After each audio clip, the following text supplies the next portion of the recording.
Bro ఇప్పుడు June 4th కు పెద్ద సినిమా అయితే రిలీజ్ అవుతుంది వరల్డ్ వైడ్ గా. మరి ఎట్లా ప్లాన్ చేస్తున్నారు?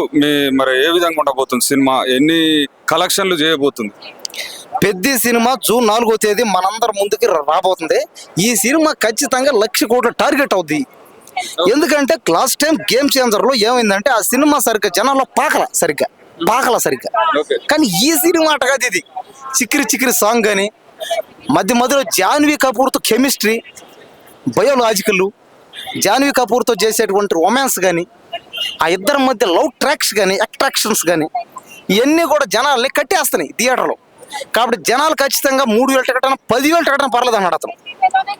నిజంగా మొన్న అతను అన్నాడు, పెద్ద సినిమాకి 10,000 రూపాయల టికెట్ పెట్టినా పర్లేదు, సినిమాని ఆపొద్దు, నేను పోతా అన్నారు. కాబట్టి ఇదంతా కూడా అభిమానం అన్నమాట. ఇదంతా కూడా రామ్ చరణ్ గారి మీద ఉన్న అభిమానం, సినిమా యాక్టర్స్ మీద ప్రజలకు ఉన్న అభిమానం ఇది. కాబట్టి మన తెలుగు ప్రేక్షకులందరూ సినిమా హీరోల్ని అభిమానిస్తారు, దేవుడిలాగా భావిస్తారు. కాబట్టి ఖచ్చితంగా ఈ సినిమా బాగా ఆడుతుంది. ఈ సినిమా పెద్ద సినిమాలో సాంగ్స్ కానీ, ఫైట్లు కానీ, ఆ స్టోరీ కానీ, డైలాగులు కానీ, రొమాన్స్ కానీ, అబ్బా ఒక రకంగా చూస్తే శ్రీదేవిని చిరంజీవిని మళ్ళీ థియేటర్లో చూస్తామని ఫీలింగ్ వచ్చేస్తుంది అందరికి. వీళ్ళైతే పిల్లలు ఒక్కరొక్కరు అన్నారు, ఆ సినిమా కోసం నా ప్రాణం మీద పర్లేదు, మా ఇంట్లో నగలు అమ్మేస్తా అంటే రకరకాలుగా అన్నారు.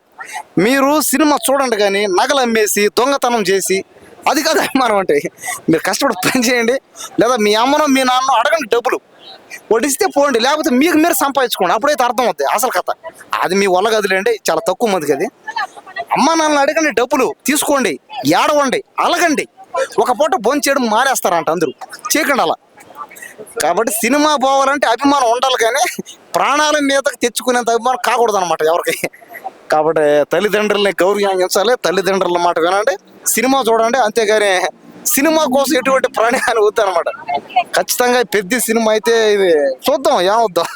కరెక్ట్గా 4వ తేదీ అయిపోయి నేను 5వ తేదీ మళ్ళీ మాట్లాడుతూ వచ్చి, ఎందుకంటే సినిమా చూసే మాట్లాడాలంత. సినిమా చూడకముందే అది బాగుందా బాగాలేదు చెప్పడం రాంగ్, తప్పది. అది 100% అన్నీ తప్పి. నీ అభిప్రాయం ఏది, బాగుంటుందనో బాగలేదనో చెప్పుకో, అంతే. టోటల్గా బాగుంటుంది, టోటల్గా బాగాలేదని చెప్పడం రాంగ్ ఏంటి.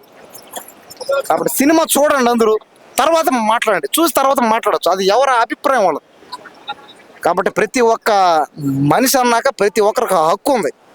సినిమా చూసిన తర్వాత నీ అభిప్రాయం చెప్పచ్చు, నువ్వు అది బాగుందనో బాగాలేదనో నువ్వు మాట్లాడుకొని చెప్పి హక్కు నీకు ఉంది. గవర్నమెంట్ రాజ్యాంగం మనకు హక్కు ఇచ్చింది, ఎవరికో భయపడి చెప్పాల్సిన అవసరం లే.